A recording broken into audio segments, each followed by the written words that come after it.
तो चलो आज ग्रेविटेशन का मैं पढ़ाने जा रहा हूँ।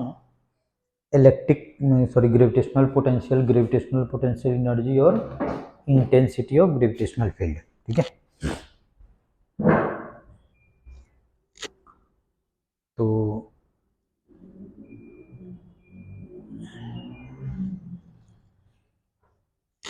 आज हम टॉपिक जो कवर करेंगे हमने तो एक्सेलरेशन ड्यू टू ग्रेविटी करा दिया था। उसके बाद में आज हम टॉपिक जो कवर करेंगे अभी मैं लिख रहा हूँ,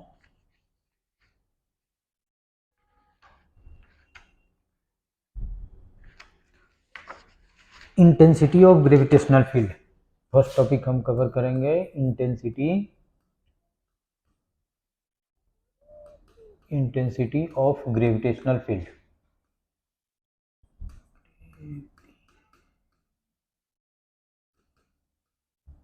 ग्रेविटेशनल फील्ड सेकेंड टॉपिक करेंगे gravitational potential energy. Gravitational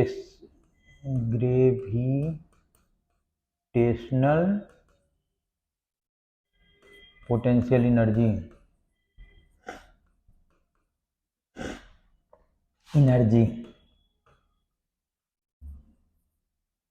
third में ग्रेविटेशनल पोटेंशियल, इसको ई से डिनोट करते हैं, कैपिटल ई से डिनोट करते हैं, इसको कैपिटल यू से डिनोट करते हैं।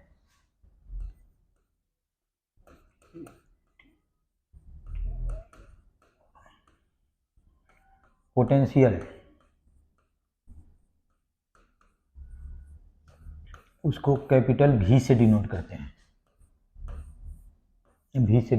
हैं, और फोर्थ टॉपिक हम कवर करेंगे एस्केप वेलोसिटी।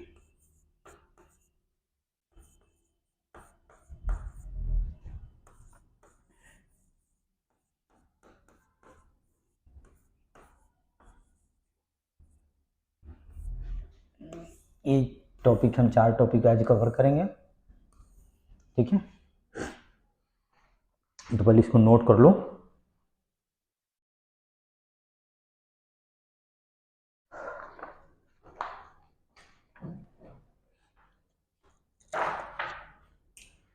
तो इंटेंसिटी ऑफ ग्रेविटेशनल फील्ड, जैसे ये तुम जानते हो कि ये मास m1 है, ये मास m2 है, इसके बीच का डिस्टेंस मान लो कि r है। तो m1 m2 को अट्रैक्ट करता है, m2 भी m1 को अट्रैक्ट करता है। कैसे? जैसे मैं अगर इस वाल के कांटेक्ट में ना आऊँ तब तक इस वाल पे मैं फोर्स एग्जर्ट नहीं कर सकता। तो ये मास इस मास को कैसे, फिजिकली कांटेक्ट में तो है नहीं, तो कैसे फोर्स लगा रहा है। यानी जैसे मान लो कि सन अर्थ को कैसे अट्रैक्ट करता है, मून अर्थ मून को कैसे अट्रैक्ट करता है, जबकि दोनों के बीच में तो लार्ज डिस्टेंस है, तो कैसे अट्रैक्ट करता है। ठीक है, सिमिलर कंसेप्ट है। चलो तो पहले हम करते हैं, फर्स्ट करते हैं इंटेंसिटी ऑफ ग्रेविटेशनल फील्ड करते हैं। तो इस सबको हम कट कर देते हैं, यहाँ से हम इसको हटा देते हैं। ठीक है, तो पहले हम करते हैं gravitational field intensity of gravitational field. एक सिमिलर कंसेप्ट है, जैसे यहाँ पे पॉजिटिव चार्ज रख दें, यहाँ पे पॉजिटिव चार्ज रख दें, तो दोनों के बीच में क्या होगा, रिपल्सन होगा, जबकि एक दूसरे से सम डिस्टेंस से सेपरेटेड है। सिमिलरली एक यहाँ पे नॉर्थ पोल को रख दे बार मैग्नेट के, एक सेकंड के दूसरे बार मैग्नेट के नॉर्थ पोल को रख दे, तो इसमें भी रिपल्सन होगा, जबकि इसके बीच में भी सम डिस्टेंस है। तो ये जैसे मास एक दूसरे को अट्रैक्ट करता है, कैसे, जबकि इसके बीच में तो सम डिस्टेंस है। एक चार्ज दूसरे चार्ज को अट्रैक्ट करता है, रिपेल करता है, भी इसमें भी सम डिस्टेंस है। एक मैग्नेट दूसरे मैग्नेट को अट्रैक्ट या रिपेल करता है, इसके बीच में भी डिस्टेंस है। सबका रीजन एक ही है।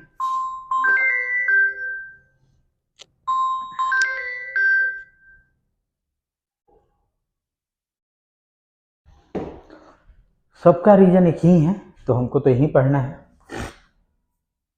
तो इसका रीजन ये चीज है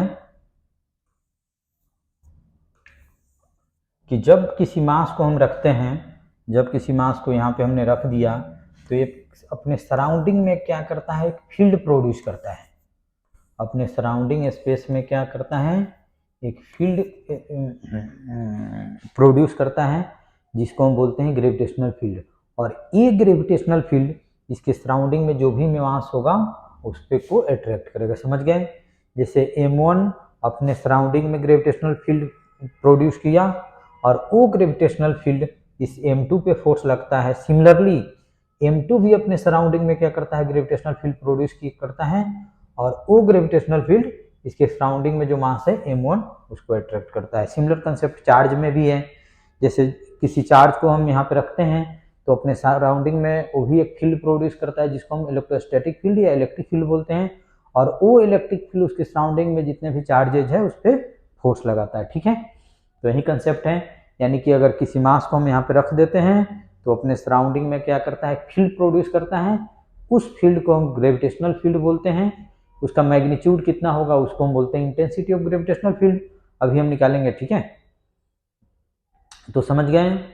तो इसमें यही कंसेप्ट है कि जब भी किसी मास को हम रखते हैं तो अपने सराउंडिंग में एक फील्ड प्रोड्यूस करता है और उस फील्ड को हम ग्रेविटेशनल फील्ड बोलते हैं, और वो ग्रेविटेशनल फील्ड उसके सराउंडिंग में जितने भी मास से होगा उस पर फोर्स लगाएगा, दैट मीन्स उसको अट्रैक्ट करेगा। ठीक है, तो ये कंसेप्ट है। चलो अब इसको हमने हटा दिया। अब लिख लो, ग्रेविटेशनल फील्ड इंटेंसिटी, या ऐसे लिखो इंटेंसिटी ऑफ ग्रेविटेशनल फील्ड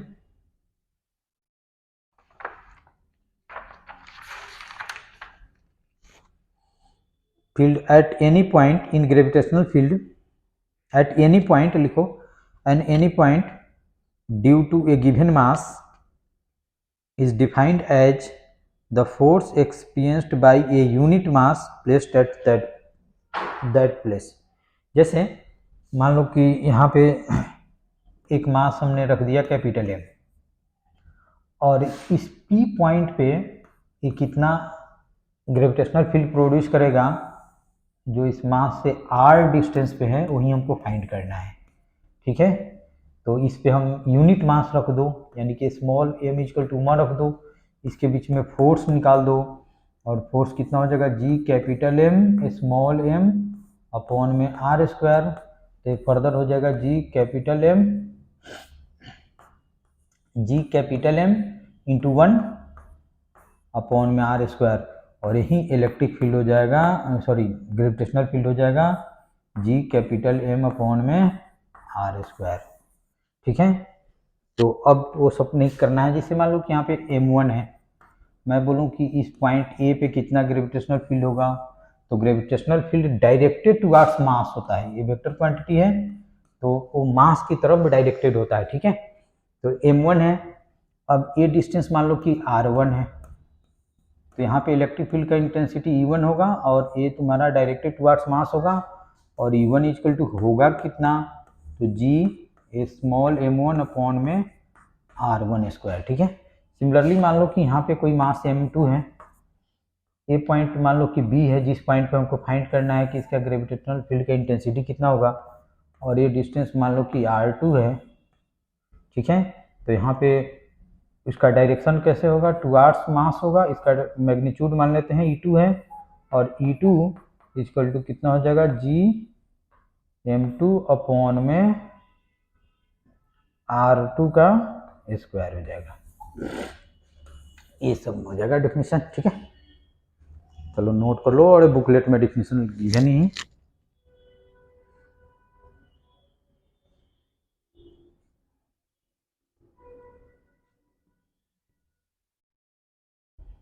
जल्दी नोट कर लो।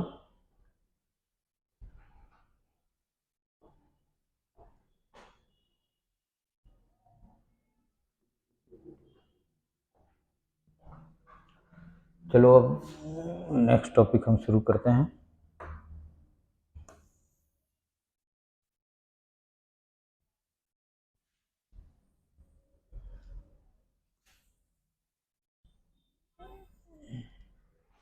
अब हम नेक्स्ट टॉपिक करते हैं ग्रेविटेशनल पोटेंशियल एनर्जी।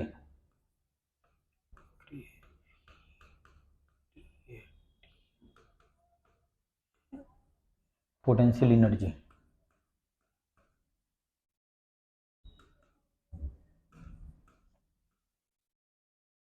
एनर्जी इसको यू से डिनोट करते हैं।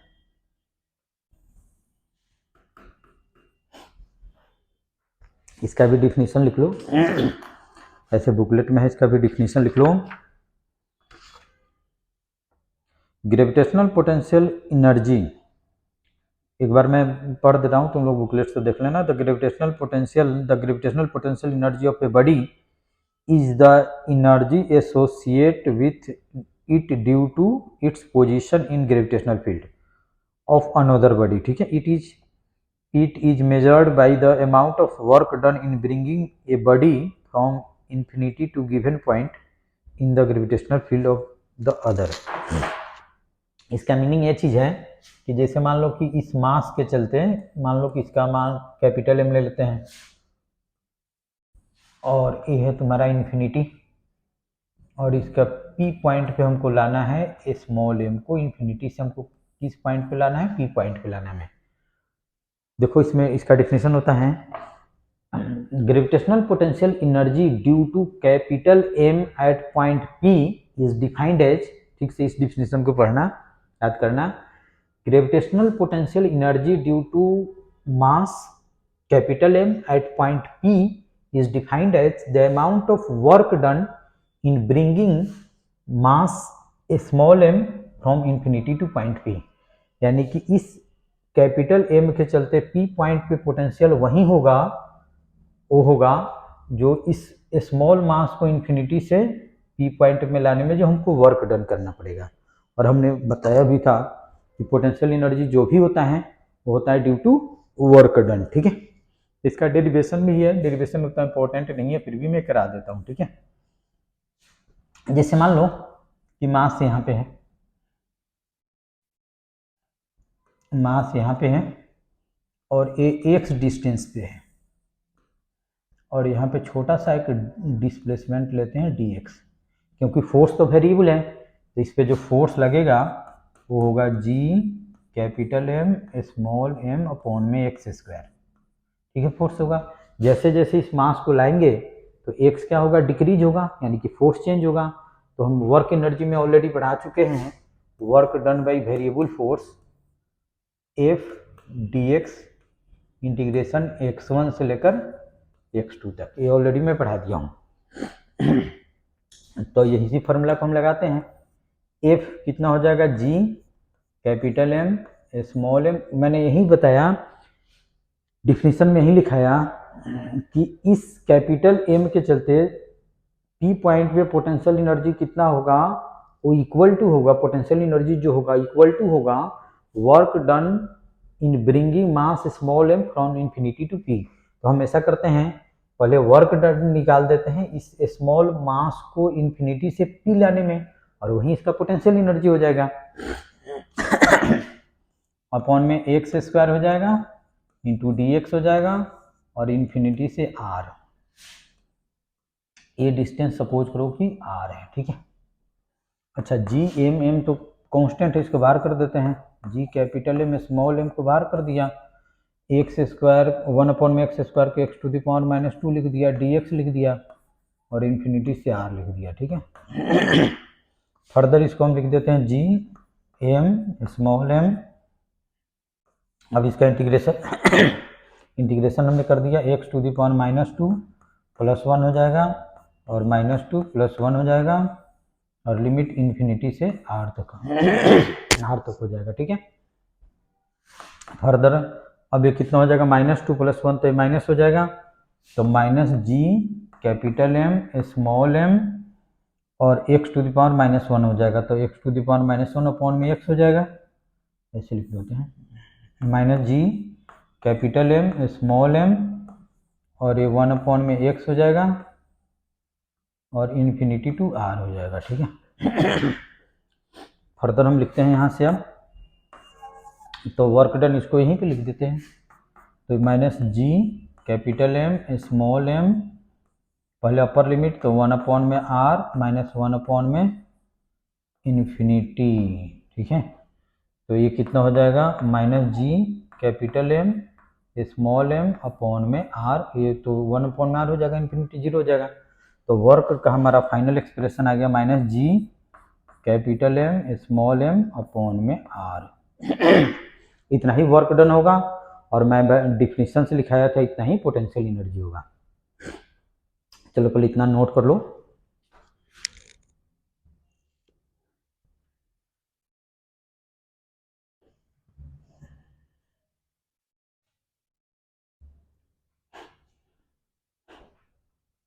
अच्छा, ऊपर का मैं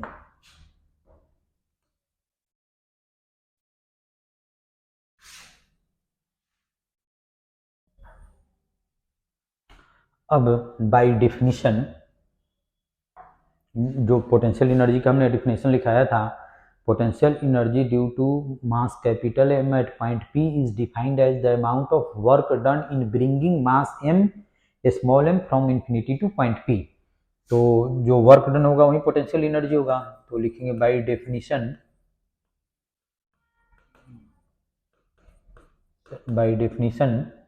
पोटेंशियल एनर्जी इक्वल टू कितना हो जाएगा, minus G capital M small M upon में are.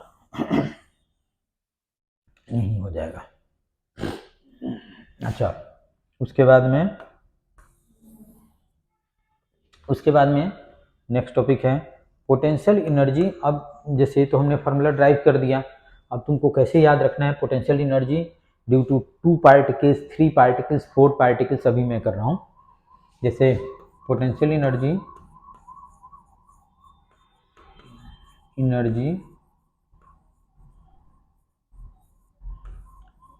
Due to 2 particle system,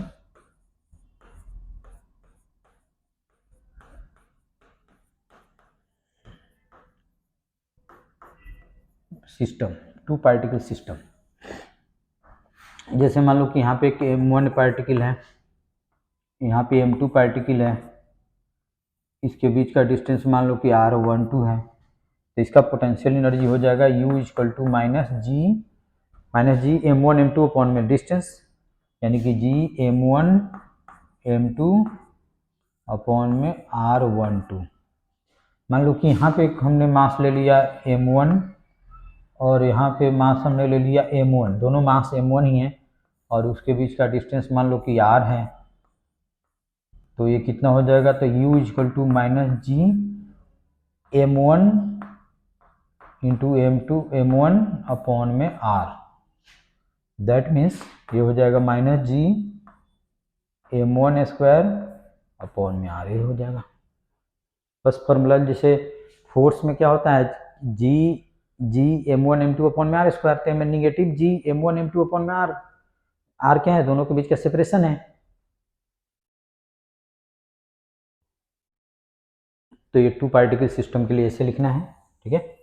जैसे कि इसके लिए लिख दिया और दूसरा हमने क्या किया, इसके लिए लिख दिया। ठीक है। अब चलो फिर नेक्स्ट हम लिखते हैं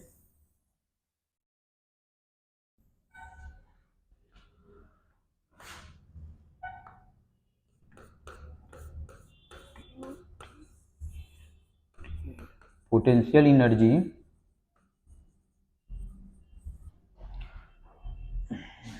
ड्यू टू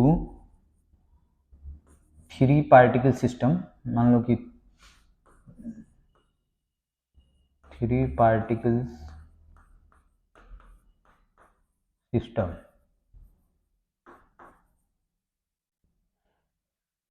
जैसे मान लो कि ऐसे हमने कर दिया, यहाँ पे इस पार्टिकल, यहाँ पे पॉइंट A है, यहाँ पे मास M1 है, यहाँ पे M2 है और यहाँ पे M3 है, ठीक है। और मान लो कि ये डिस्टेंस तुम्हारा R12 है, ये डिस्टेंस तुम्हारा R13 है और ये डिस्टेंस R23 है, ठीक है। तो इसका पोटेंशियल एनर्जी हम कैसे निकालते हैं, हम दो का पेयर बनाते हैं। जैसे इसके बीच में होगा, इसके बीच में होगा, इसके बीच में होगा, 3 पेयर बन सकता है। पोटेंशियल एनर्जी जो होता है वो पेयर ऑफ मास के बीच में होता है। जैसे एक पेयर ए बन रहा है, एक पेयर ए बन रहा है, एक पेयर ए बन रहा है, तो इसमें 3 होगा। तो लिख देंगे minus G M1 M2 upon में R12 minus GM2 M3 upon में R23 minus GM1 M3 upon में R13। ऐसे हो जाएगा। पहले इसके बीच में लिखा, फिर उसके बीच में लिखा, फिर इसके बीच में लिख दिया।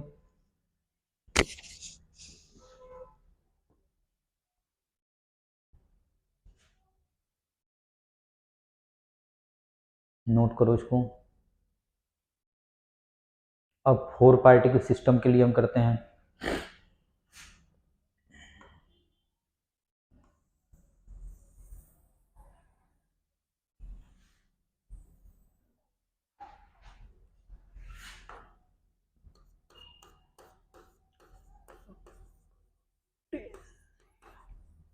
Energy due to 4 particle system,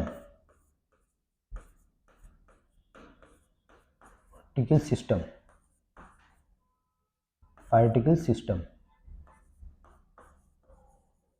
तो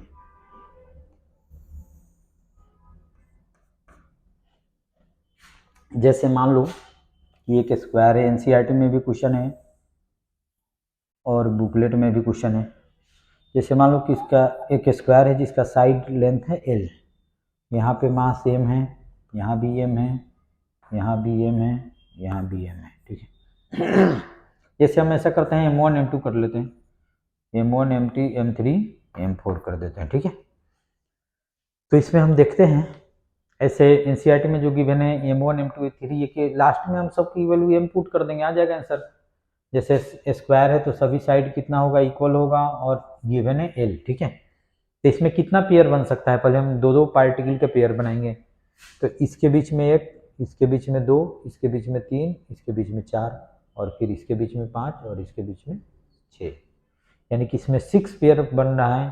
तो इसका एक्सप्रेशन हम ऐसे लिखेंगे, पहले M1 M2 के बीच में, तो M1 M2 के बीच में लिखेंगे तो minus G M1 M2 upon में L अब M2 M3 में तो माइनस G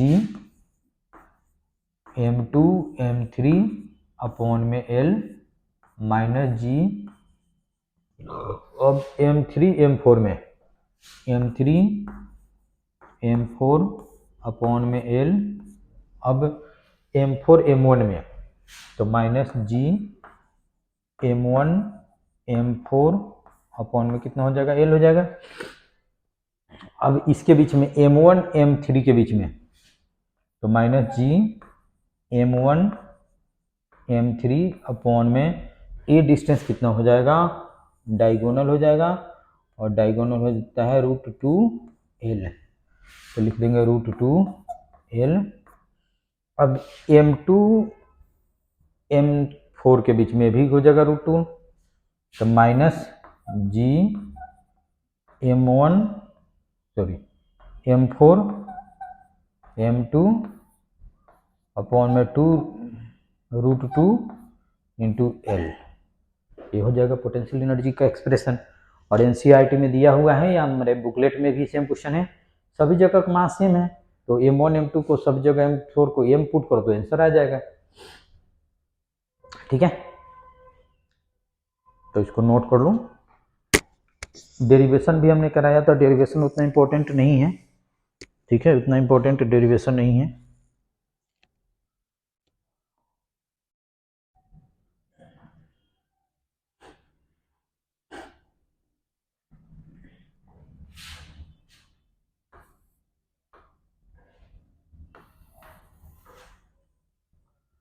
अब हम चलते हैं एक नए टॉपिक की तरफ।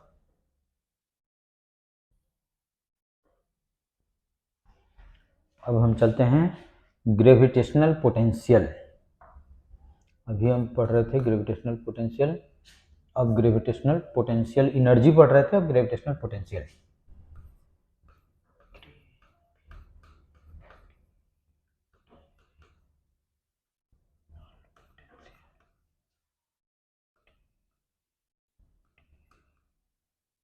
इसको कैपिटल V से डिनोट करते हैं। सेम कंसेप्ट है जैसे अभी पोटेंशियल एनर्जी में हमने बताया था कि यहाँ पे कैपिटल M है और ये क्या है, इन्फिनिटी है, और एक के पॉइंट P है, और ए डिस्टेंस क्या हमने लिया था, R लिया था, और एक मास स्मॉल m को हम इन्फिनिटी से पॉइंट P तक ला रहे थे, और ए डिस्टेंस है तुम्हारा x। यही हमने बताया था पोटेंशियल एनर्जी में कि m है, इसको हम फिक्स कर देते हैं, स्मॉल m को इन्फिनिटी से पॉइंट P पे लाते हैं, और जितना वर्क डन होगा वही इसका पोटेंशियल एनर्जी होगा। अब ग्रेविटेशनल पोटेंशियल में हम यूनिट मास पर लेते हैं, यानी कि m=1 को लाते हैं। m=1 को लाएंगे तो इसका पहले होता था -g capital M small m upon में r, तो अब स्मॉल m की जगह पे हम 1 पुट कर देंगे, तो -g capital M small m की जगह पे 1 अपॉन में r, तो पोटेंशियल का फॉर्मूला हो गया -g कैपिटल M अपॉन में r, और डिफिनीशन बुकलेट में लिखा हुआ है। ये है लिखो, gravitational potential due to capital M at point P is defined as the amount of work done in bringing unit mass from infinity to point P, यानी कि कैपिटल M के चलते पॉइंट P पे जो पोटेंशियल होगा वो equal to होगा m=1 को इन्फिनिटी से P पॉइंट तक लाने में जो वर्क डन होगा। ठीक है, ऐसे होगा। अब हम लिखते हैं potential due to system of particles.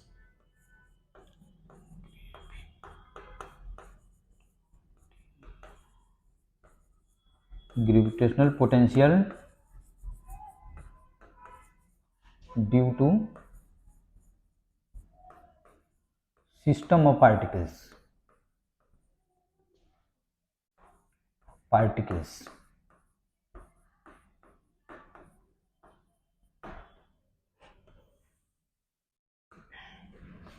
जैसे अभी तो स्पेस नहीं है, जैसे मान लो कि यहीं पे हम करते हैं, जैसे मान लो कि यहाँ पे m1 है, यहाँ पे m2 है, यहाँ पे m3 है, यहाँ पे m4 है। ठीक है, और एक पॉइंट P है जहाँ पे हमको फाइंड करना है potential due to m1 m2 m3 m4 mn के चलते। ठीक है, तो ए डिस्टेंस हम फाइंड कर लेते हैं, मान लो कि ये r1 है, ए डिस्टेंस फाइंड कर लेते हैं हमने r2, ए डिस्टेंस मान लो कि r3 है, और ए डिस्टेंस मान लो कि हमने फाइंड कर दिया r4 है, और एक mn है, और इससे इस P पॉइंट का डिस्टेंस हमने मान लिया कि Rn है। तो हम लिख सकते हैं Vp यानी कि net potential at point P equal to V1 plus V2 plus V3 plus dash dash Vn, यानी कि V1 plus V2 plus V3 plus dot dot dot dot dot Vn, इस तरह से लिख सकते हैं। V1 क्या है, potential due to m1 at point P, V2 क्या है, potential due to m2 at point P, तो -g m1 r1 -g m2 r2 -g m3 r3 -g mn upon में Rn, ये हो जाएगा पोटेंशियल एट P। जितने भी है सबके मास को हम क्या करेंगे, ऐड कर देंगे। जैसे एनसीईआरटी में क्वेश्चन है पोटेंशियल पे, जैसे अभी मैं बताया स्क्वायर था, जैसे मान लो कि यहाँ पे मास m है, यहाँ भी m है, यहाँ भी m है, यहाँ भी m है, और इसका साइड l है, स्क्वायर है तो साइड l है। अब इसके सेंटर पे हमको पोटेंशियल निकालना है, तो हमने ऐसे कर दिया।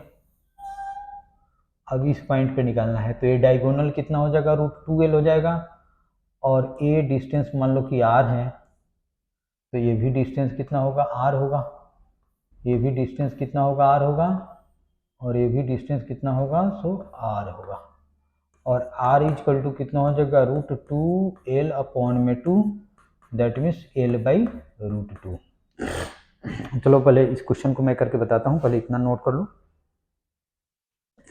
ये भी एनसीईआरटी क्वेश्चन है। जैसे एक स्क्वायर है जिसका साइड L है, उसके सभी वर्टिसेस पे M में रखा हुआ है, तो उसका सिस्टम का पोटेंशियल एनर्जी निकालना है, पोटेंशियल एट सेंटर निकालना है। तो अभी तो मैंने निकाल दिया पोटेंशियल एनर्जी, पिछले क्वेश्चन में निकाला था।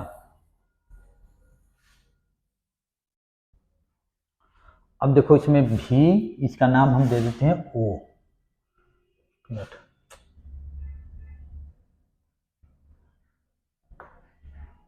इस पॉइंट का नाम दे देते हैं O।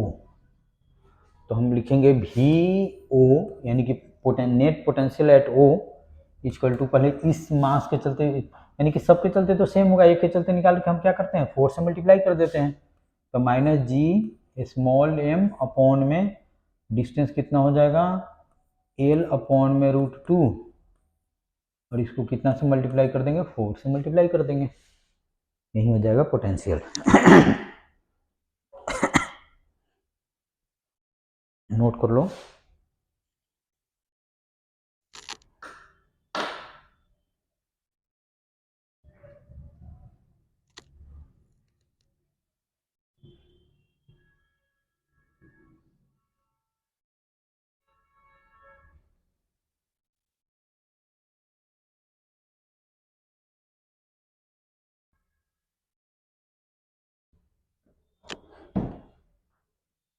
अब इसके बाद में जो आता है वो सबसे इम्पोर्टेंट टॉपिक आता है। इसके बाद जो आता है सबसे इम्पोर्टेंट टॉपिक, और वो है एस्केप स्पीड।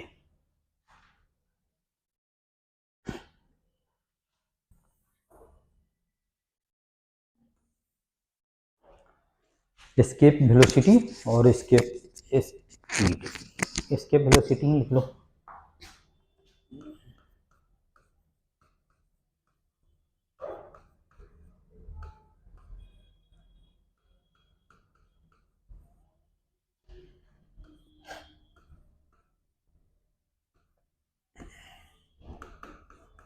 ये होता है कि मिनिमम कितना स्पीड से हम किसी ऑब्जेक्ट को थ्रो करें कि फिर से वो अर्थ सरफेस पे ना आए, यानी कि अर्थ के ग्रेविटेशनल फील्ड से वो बाहर चला जाए, इन्फिनिटी पे चले जाए।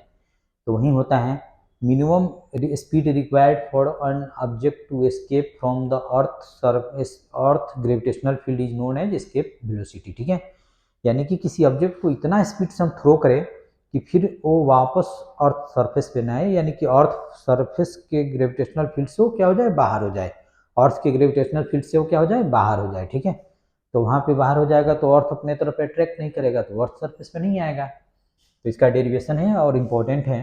तो देखो इसको हम निकालते हैं, और कैसे निकाल देंगे तो बाई कंजर्वेशन ऑफ एनर्जी। जैसे मान लो कि इसका अभी पोटेंशियल एनर्जी 100 जूल है, इसको छोड़ेंगे तो नीचे आएगा, तो पोटेंशियल एनर्जी क्या होगा डिक्रीज करेगा और काइनेटिक एनर्जी इंक्रीज करेगा, लेकिन sum of kinetic energy plus potential energy क्या होगा कांस्टेंट होगा। जैसे अभी यहाँ पे potential energy 100 joule, kinetic energy 0 है, तो टोटल एनर्जी कितना होगा 100 जूल। जैसे मान लो कि अब यहाँ पे काइनेटिक है पोटेंशियल है, तो दोनों का सम क्या होगा 100 जूल होगा। ठीक है, अब इसको हम ऐसे करते हैं, जैसे यहाँ पे इसका नाम लेते हैं मास ऑफ अर्थ, और यह है कि रेडियस ऑफ अर्थ। यहाँ पे एक ऑब्जेक्ट है जिसका मास है m, और इसको u स्पीड से हमने थ्रो कर दिया। ठीक है, ये इनिशियल सिचुएशन है।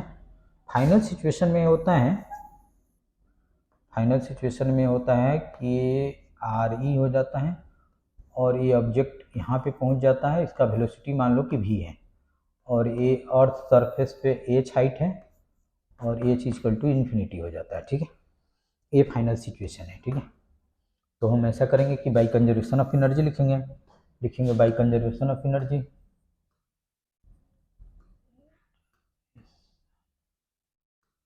बाई कंजर्वेशन ऑफ एनर्जी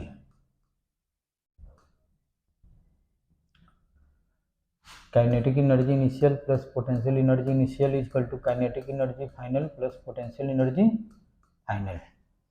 तो काइनेटिक एनर्जी यहाँ पे तो है, तो इसको लिख देते हैं हम ½ mu²। यहाँ पे पोटेंशियल एनर्जी क्या हो जाएगा, एक मास यहाँ पे है एक मास यहाँ पे है, तो माइनस जी कैपिटल एम ई स्मॉल एम अपॉन में are E. Kinetic energy final कितना हो जाएगा, हाफ एम वी स्क्वायर, और पोटेंशियल एनर्जी कितना हो जाएगा, जी एम ई स्मॉल एम और R E plus H. H को हम इन्फिनिटी लेते हैं, ठीक है।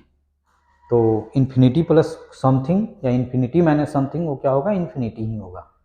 तो जब भी डिनोमिनेटर इन्फिनिटी होता है तो क्या होता है, जीरो के इक्वल टू होता है। तो फर्दर हम लिख सकते हैं half M you square minus G capital M E small M upon में आर ई इक्वल टू कितना हो जाएगा, हाफ एम वी स्क्वायर, ठीक है। अच्छा, इन्फिनिटी पे यानी कि ग्रेविटेशनल फील्ड के बाहर वो जाके रुक भी जाए या वहाँ पे स्पीड भी हो, तो दोनों की स्थिति में हमारा काम चल जाएगा, ठीक है। यानी कि इन्फिनिटी पे जाकर रुक भी जाता है तो भी अर्थ सरफेस पे नहीं आएगा, क्योंकि ग्रेविटेशनल फोर्स जो है, पुल फोर्स है, वो उस पर लगेगा नहीं। या इन्फिनिटी पे जाके वो मूव भी करता है तो कोई भी फर्क नहीं पड़ेगा, ठीक है। तो हम लिखेंगे एट इन्फिनिटी, या तो उसका स्पीड जीरो होना चाहिए, यहाँ पे उसका भी क्या होना चाहिए, जीरो होना चाहिए, नहीं तो ग्रेटर देन जीरो होना चाहिए।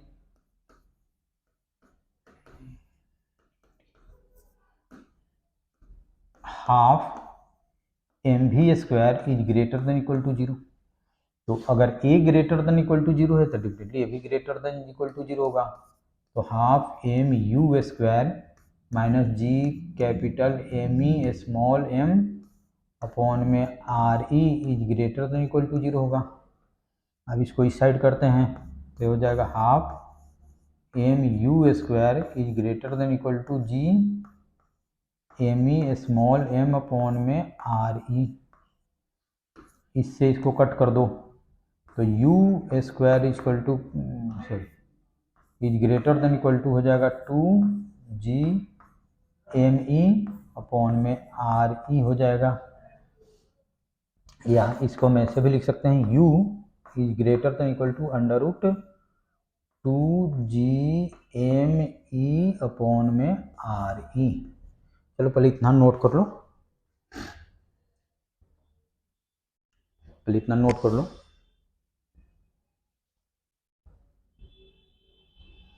ये तो तुम लिख ही लिए हो, इसको मैं हटाता हूँ। अच्छा, उस एक्सप्रेशन को लिखता हूँ, u is greater than equal to under root two G M E upon में आर ई। अच्छा ये बताओ, मैं लिख दिया x is greater than equal to 10, suppose लो, तो x क्या है, 10 के इक्वल टू है यानी तो 10 से बड़ा है, 10 की इक्वल टू है नहीं तो 10 से बड़ा है, तो x की मिनिमम वैल्यू कितना होगा, 10 होगा। सिमिलरली इसमें u की मिनिमम वैल्यू, और यही तो होता है u एस्केप, एस्केप यही होता है, और ये कितना हो जाएगा, under root two G M ई अपॉन में आर ई। तो u के पी इक्वल टू हो जाएगा इतना, ऐसे भी लिख सकते हैं, टू जी एम ई अपॉन में आर ई, या इसको मैं ऐसे कर दूं, आर ई से मल्टीप्लाई डिवाइड कर दूं तो कोई फर्क नहीं पड़ेगा, टू जी एम ई अपॉन में आर ई का स्क्वायर इंटू में आर ई कर दिया तो उससे भी कोई फर्क नहीं पड़ेगा। और ये कितना हो जाएगा, एक तो तुमको ये याद रखना है फॉर्मूला, और ये कितना हो जाएगा, जी नॉट होता है, तो यू एस्केप का फॉर्मूला, एस्केप का फॉर्मूला हो गया अंडर रूट टू जी, इसको मैं लिख रहा हूँ एम ई अपॉन में आर ई, और under root two g naught that is 9.8 upon into r e. ये फॉर्मूला तुमको याद रखना है, और यही हो गया, ये उसके डेरिवेशन भी इम्पोर्टेंट है, इसलिए डेरिवेशन भी इसको करना है, ठीक है। अगर इसमें अगर कोई डाउट्स हो तो फिर पूछो, और आज इतना ही रहने देते हैं, ठीक है। अब इसके बाद में नेक्स्ट क्लास में फिर